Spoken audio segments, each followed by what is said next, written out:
అందరికీ నమస్కారం అండి. ఈరోజు మనము మీనరాశి వారి యొక్క జాతక ఫలితం తెలుసుకోబోతున్నాము. మీనరాశి వారికి మే 25 అనగా సోమవారం నాడు వీరి యొక్క జాతక ఫలితం తెలుసుకోబోతున్నాం. అయితే మీనరాశి వారు ఎవరైతే ఇప్పుడే కొత్తగా మన ఛానల్ చూస్తున్నారో దయచేసి ఛానల్ సబ్స్క్రైబ్ చేసుకొని వీడియోకి లైక్ చేసి సపోర్ట్ చేయడం మాత్రం మర్చిపోకండి. మరి వీడియోని ఎక్కడ కూడా స్కిప్ చేయకుండా చివరి వరకు చూసినట్లయితేనే మీకైతే పూర్తిగా అర్థమవుతుంది. రేపటి రోజున మీ యొక్క రాశి ఫలిత ప్రకారం మీకు ఏ విధంగా ఉండబోతుందో తప్పకుండా తెలుసుకుందాము. మరి అంతకన్నా ముందుగా ప్రతి ఒక్కరికి కూడా ఏదో సమస్య ఉంటుందండి. సమస్యలు అంటే ఉండవు కదా. అంటే ప్రేమ, పెళ్లి, ఉద్యోగం, వ్యాపారం, ప్రేమించి మోసపోవడము, నాగదోషము, సంతానం లేకపోవడము, భార్యాభర్తల మధ్య గొడవలు, ధనం నీకలు లేకపోవడము, రాజకీయము, కోర్టు సమస్యలు, మీ మీద చెడు ప్రయోగాలు చేయడము, ఇలా ప్రతి ఒక్కరికి కూడా ఏదో సమస్య ఉంటూనే ఉంటుందండి. అయితే ఎక్కడెక్కడికో వెళ్ళి జ్యోతిష్యం చెప్పించుకొని నిరాశ చెంది ఉంటే ఒక్కసారి మన గురుగారిని కాంటాక్ట్ అవ్వండి. శ్రీ ఇంద్రకీలాద్రి కనకదుర్గమ్మ ఆశీస్సులతో జ్యోతిష్య ఇవ్వను. మన గురు పేరు పండిత రాజు గారు అండి. మీరు సంప్రదించిన ఫోన్ నెంబర్ 9730895167. చాలా నమ్మకమైన గురుగారండి. మన గురుగారు స్త్రీ పురుష వశీకరణ చేయట్లో చాలా ప్రత్యేకత గలవారు. దూర ప్రాంతం ఉన్న వారికి ఫోన్ కాల్ ద్వారా ప్రతి ఒక్క సమస్యకి ఖచ్చితమైన పరిష్కారం కలదండి. సమస్య మీది పరిష్కారం మాత్రం 100% మన గురుగారి దగ్గర అయితే కలదు. ఒక్కసారి నమ్మకంతో ప్రయత్నించండి. ఇక వివరాలకు వస్తే కనుక ఈ రాశి వారి దిన ఫలిత ప్రకారము రేపటి రోజున ఈ బంధం అనేది ముగిసినట్లే అండి. ఈ బంధం మీ నుండి ఎందుకు దూరం అవుతుంది, ఎందువల్ల ఈ దూరాన్ని మీరు తగ్గించుకోవడానికి మీ నుండి దూరం కావడానికి కారణం ఏమిటో తెలిస్తే మీరు నిజంగా ఆశ్చర్యపోక తప్పదు. అసలు రేపటి రోజున రాత్రి 10 లోపు ఏం జరగబోతుంది, మరి అంత బలవంతమైన బంధంలో ఎందుకు ఈ విధమైనటువంటి తేలినటువంటి మీ బంధానికి తేలినటువంటి నరదృష్టి, అలాగే మీరు ఎవరో ఎందుకు ఇలా భద్రశత్రులుగా మారి మీ బంధాన్ని దూరమైన డెఫినెట్స్కి తీసుకోవడానికి కలిగినటువంటి కారణం ఏమిటి అనేది పూర్తిగా తెలుసుకునే ప్రయత్నం అయితే చేద్దాం. మీరు ఎవరినైనా ప్రేమిస్తే కానీ లేదా ఒక బంధాన్ని నమ్మితే మీ యొక్క సర్వస్వాన్ని కూడా దారిపోస్తారు. పైకి మీరు ఎంత గంభీరంగా అనిపించినా లోపల మాత్రం అంటే బంధాల కోసం కాకుండా ఎంతకైనా తెగిస్తారన్నమాట.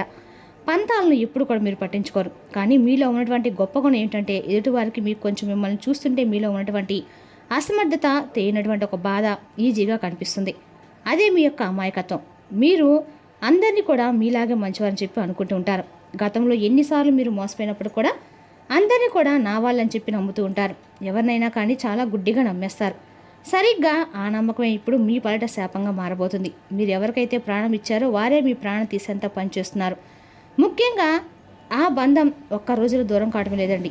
గత కొన్ని నెలలుగా సంవత్సరాలుగా ఆ బంధంలో చిన్న చిన్న పొరపాట్లు వస్తూనే ఉన్నాయి. తరచూ మీరు కూడా గమనిస్తుంటున్నప్పుడు కూడా ఆ బంధాన్ని మీరు దూరం చేసుకోవడం ఇష్టం లేక కొంచెం మీరే సర్దుకుంటూ వెళ్తున్నారు. అయితే సర్దుబాటు చేసుకుంటూ వస్తున్నటువంటి రేపటి రోజున ఏదో ఒక రోజు ఆ బంధం అనేది తెలుసుకుంటారండి. మన ప్రేమ అర్థం చేసుకుంటారు అనేటువంటి భావంతో మిమ్మల్ని మీరు చాలా తగ్గించుకుంటూ మీ విలువలను కూడా తగ్గించుకుంటూ మీ యొక్క ప్రతి ఒక్కటి అంటే మీ గురించి చేసినటువంటి ఏదైనా సరే మీరు వాళ్ళకి ఎవరికి కూడా మీ గురించి కానీ ఇంట్లో కుటుంబ సభ్యులు కానీ ఎవరు చెప్పకుండా మీ మనసులో మీరు నలిగిపోతూ వస్తున్నారు. అంతా బాగుంటుందని చెప్పి మీరు ఆశించారు. కానీ అవతల వ్యక్తి మనసులో మీపై ఉన్నటువంటి ద్వేషం, స్వార్థం క్రమంగా ఎక్కువైపోయింది. మీరు మౌనంగా ఉన్నా కొద్దీ అంటే మీరు మౌనంగా ఉన్నటువంటి వారు కూడా మిమ్మల్ని ఎక్కువగా చులకనగా చూడడం మొదలు పెడుతున్నారు. అయితే రేపటి రోజున మా కరెక్ట్గా రాత్రి 10 గంటలలోపు రేపటి పరాకాష్ఠ చేరుకోబోతుందని చెప్పుకోవాలండి. ఎలాగంటే రేపటి ఆ షాకింగ్ క్లైమాక్స్ అయితే ఉందని చెప్పి రేపటి మీరు పూర్తిగా తెలుసుకుంటారు. రేపటి రాత్రి 10 గంటలలోపు ఆ బంధం ఎలా మీ నుండి దూరం అవుతుందంటే ఇది మీరు ఊహించినటువంటి ట్విస్ట్ అనమాట. మీకు అత్యంత ఆప్తమిత్రుడు ఎవరైనా కావచ్చండి. మీకు బాగా తెలిసినట్టు ఒక స్నేహితురాలు మీరు ఇన్నాళ్ళుగా ఆరాధించిన ఒక ప్రేమ బంధం కూడా కావచ్చు. మరి రేపటి రోజున 10 గంటలలోపు మీరు ఒక నిజాన్ని తెలుసుకుంటారు. ఆ వ్యక్తి కేవలం ఇన్ని రోజులు మిమ్మల్ని వాడుకుంటానని లేదా మీ వెనుక గొత్తులతో అవుతానని సాక్ష్యాలతో సహా మీకు పూర్తిగా అర్థమవుతుంది. వివరంగా చెప్పాలంటే ఆ సమయంలో ఒక ఫోన్ కాల్ కానీ ఒక ద్వారా తెలిసినటువంటి విషయం వల్ల మీ మధ్య మాటల యుద్ధం అలా జరుగుతూ ఉంటుందన్నమాట. ఆ వాదన ఎంతగా ఎక్కువైపోతుందంటే ఇకపై మీ యొక్క ముఖం నాకు చూపించవద్దని చెప్పి ఒకరినొకరు అనుకొని ఆ బంధానికి శాశ్వతంగా స్వస్తి పలికేలా ఉంటుంది. మరి 10 గంటల తర్వాత సమయంలో మీ జీవితంలో ఇది ఒక చేదు జ్ఞాపకంగా కూడా మీకు మిగులుతుంది. ఎందుకంటే మీరు ఇన్ని రోజులు కూడా భరిస్తూ వచ్చారు. రేపటి రోజు కాతే ఏదో ఒక రోజైనా మార్పు వస్తుందని చెప్పి మీరు బలంగా నమ్మారు. కానీ మీ కృషికి మీరు ఇన్ని రోజులుగా పెట్టినటువంటి ఓర్పుకి వారు ఇచ్చినటువంటి విలువ ఏమాత్రం లేదు. ప్రతి విషయంలో కూడా వారు ఏదో ఒక విధంగా మిమ్మల్ని కిందకు లాగాలని చెప్పి చూశారు. కానీ మీరు మాత్రం తట్టుకోలేకపోయారు.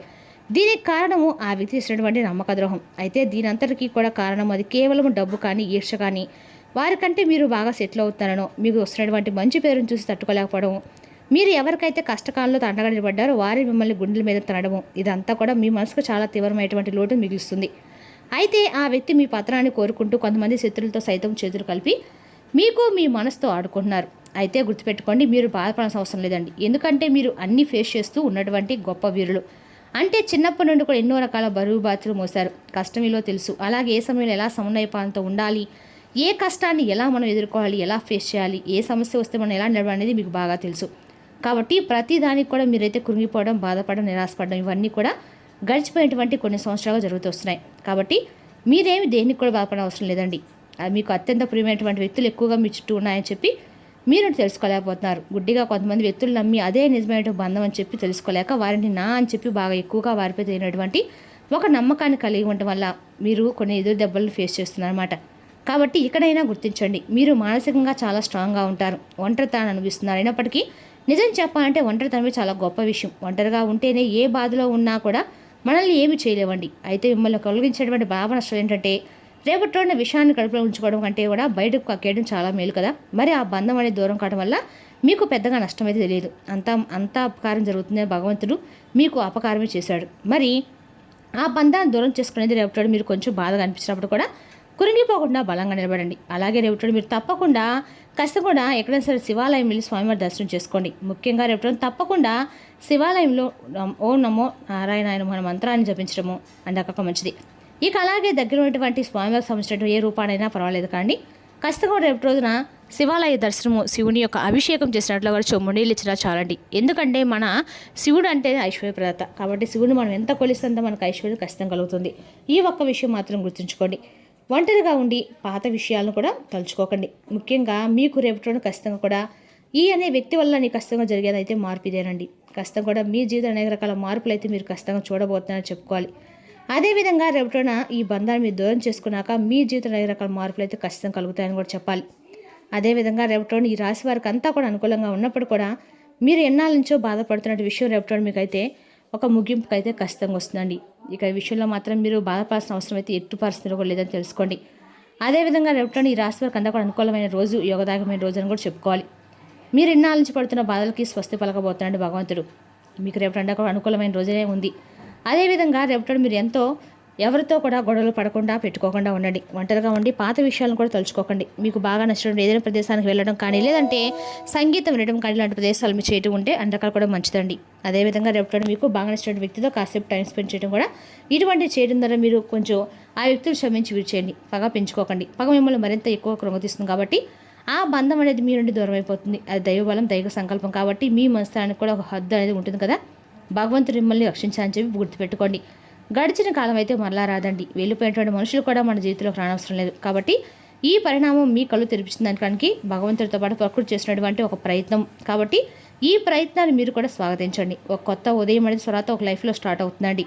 దానికోసం మీరు వేచి చూడడం అయితే అంతే కాదండి. రేపటి కొంచెం అప్రమత్తంగా కూడా ఉండాలి. బయటకు వెళ్ళడానికి కొంచెం అంటే ఏదైనా కానీ మీకు బాగా నచ్చినటువంటి ప్లేస్లను అలాగే బయటకు వెళ్ళే కాసేపు ప్రకృతితో గడపడానికి మీరు రేపటి సమయం కేటాయించండి.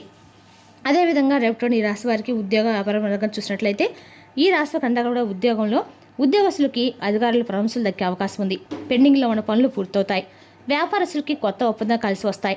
భాగస్వామ్య వ్యాపారంలో జాగ్రత్తగా నిర్ణయాలు తీసుకోవాలి. ఇక ఆర్థిక పరిస్థితికి ఆకస్మిక ధనలాభం కలుగుతుందండి. పాత బాకీలు కొంతవరకు తిరిగి వచ్చే సూచనలు ఉన్నాయి. అయితే అవసరం లేని ఖర్చును తగ్గించడం మంచిది. ఇక కుటుంబ సంబంధాలు, కుటుంబ సభ్యులతో ఆనందం గడుపుతారు. జీవిత భాగస్వామితో చిన్న చిన్న అపార్థాలు వచ్చినా సాయంత్రానికి పరిష్కారం అవుతాయండి. అదేవిధంగా రేపటి ఆరోగ్యపరంగా తలనొప్పి, అలసట వంటి చిన్న సమస్యలు రావచ్చు. ఎక్కువగా నీరు త్రాగడం మంచిది. ఆహారంలో నియమాలు పాటిస్తే ఆరోగ్యం బాగుంటుంది. విద్యార్థులకు చదువుపై దృష్టి పెరుగుతుంది. పరీక్ష సిద్ధమవుతున్న వారికి మంచి ఫలితాలు కనిపిస్తున్నాయి. గురువుల యొక్క సహాయం లభిస్తుంది. రేపటి రోజు మీకు కలిసి కూడా అదృష్ట సంఖ్య 3, అదృష్ట రంగు పసుపు. శుభ సమయం ఉదయం 9:15 నుంచి 11 గంటల వరకు. రేపటి ఈశాన్య దిక్కు మీకు శుభసూచకమైన దిక్కండి. సోమవారం కావడంతో శివాలయంలో పాలాభిషేకం చేయడం మంచిది. ఓం నమో శివాయ మంత్రాన్ని, పంచాక్షరి మంత్రాన్ని మీకు వినిసరితో జపించడము అందులో మంచిది. మానసిక ప్రశాంతత లభిస్తుంది. ఆత్మవిశ్వాసంతో ముందడుగు వేస్తే ఆలస్యమైన విజయాలు మీ చేతులకు అయితే ఖచ్చితంగా వస్తాయండి. మరి తెలిసినాకండి మీన రాశి వరకు జాతక ఫలితాలను తిరిగి మరొక వీడితో మళ్ళీ కలుసుకుందాం.